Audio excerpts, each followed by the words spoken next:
Attending this is really to demonstrate that we have a vested interest as an organization in terms of the post-Cotonou discussions. The Pacific was considered one of those partners that was going to roll over and pretty quickly roll over to the Europeans in the IPA negotiations. Why? You look at our region, we are absolutely tiny. Our population is less than 10 million people. Our land areas is absolutely small. And I was reminded by the European French ambassador that the value of Pacific market in Europe is, get this, it's less than 1% of world global trade. In fact, it's less than 0.5%. And it sits somewhere between 0.001% of global trade in Europe.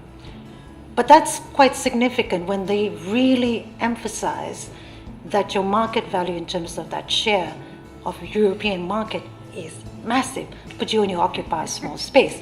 It's really to keep you at that small space. So, and our commodities entering the European market were highly limited. I mean, sugar for Fiji, fisheries, and I want to talk about fisheries as something that we could, as the region, we can offer ACP to really look at and to pick up on some of the earlier conversations around strategies, around understanding your development. I think that's very important. Coffee, vanilla, and kava. Very limited commodities into the European market. We were very naive when we entered. We entered negotiations in 2004. We came with the specific naiveness. We're nice, we're small, we're friendly people, we like protocols and niceties. The one lesson that we took from the EPAs is that it really ripped, and I use the word ripped, any illusions around notions of partnership pretty quickly. Our negotiators were horrified at being treated. The manner in which they were treated by the Europeans was quite significant. And I think that's important. It really, for me, is really important that we are not moving into the next phase constantly naive as Pacific Islanders in that relationship.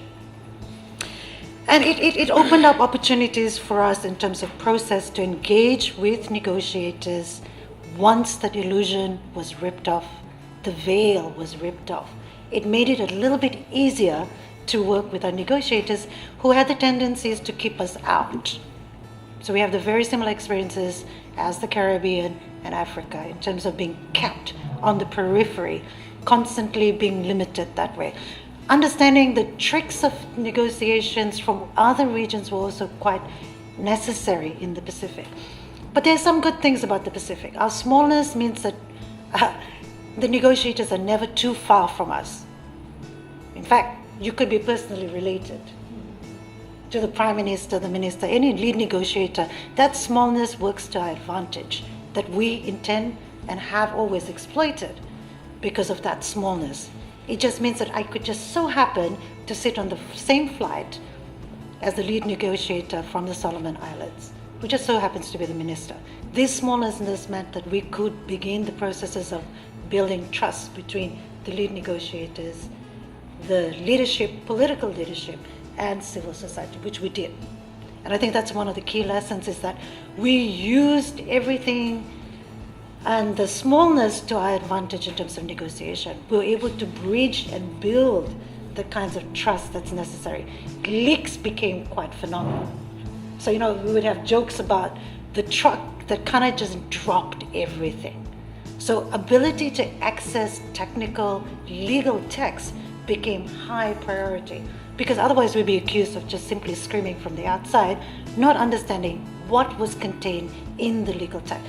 But that meant that we had to bridge and build a kind of relationship with the technocrats. And it was an uneasy relationship. This whole question of mandates is, for me, quite problematic, because mandates was used against civil society in terms of our intervention to disrupt process.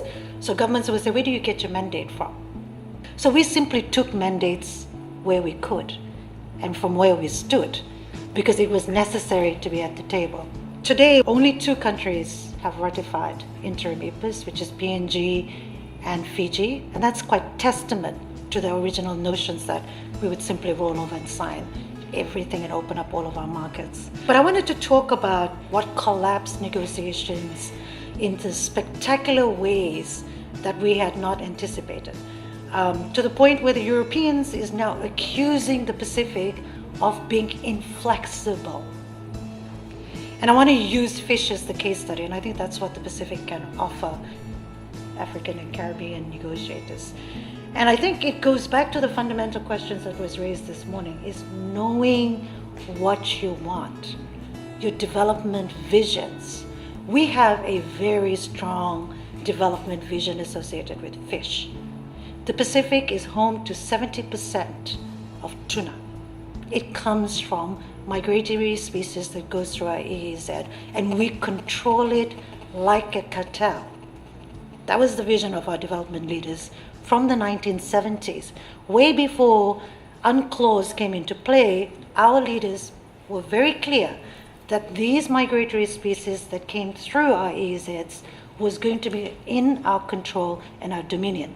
Those decisions they took out in the 1970s have come into an advantage that we are leveraging at this particular point, much to the annoyance of all the major distant fishing water nations, of which the Europeans have such a vested interest in terms of this particular resource.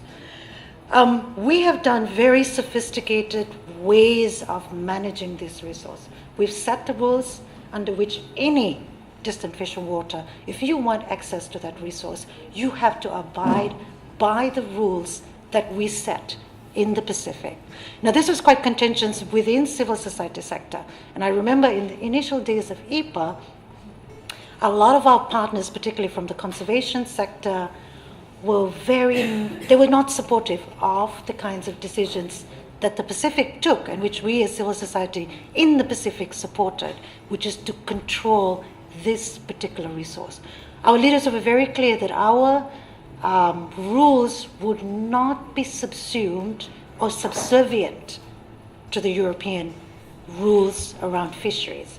So the notions of conservation measures, we would not recognize European conservation measures. If you intend to fish in our waters, you will operate by the rules and the conservation measures that our countries take. The Europeans were very clear about what they wanted. They were using things like IUU conservation measures, but at the heart of fisheries, it was all about access. That was what they were after, and that was what our negotiators were unwilling to do. And so for fisheries, their entry in terms of the mechanism was a little bit late, but they created a new structure so that you couldn't talk about fish without consulting fisheries ministers and technocrats before the trade negotiators could negotiate in terms of, if we gave up on this chapter, what would it implicate in terms of fisheries? Fisheries took absolute control of that particular commodity. On the back of fisheries, the Pacific was able to look at other commodities to practice these kinds of control over your resources, cover, for instance. And I think that's one of the reasons why I wanted to flag it, that it's not just lost cause, lost hope, that I think we can, if we're very particular about our strategic choices. We did a couple of really good things, and I think we had, we recognized that it was funded, negotiations were funded by the Europeans, but we had a couple of good things working for us.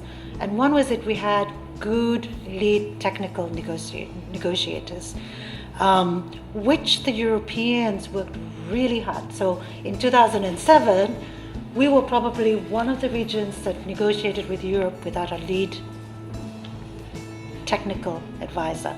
Why? Because the Europeans insisted that he remain on the outside when our leaders went in. We were one of those regions. But I think the message here is that Europe recognized some of the key things that the Pacific did, and they worked really hard to pretty much attack that mechanism and infrastructure.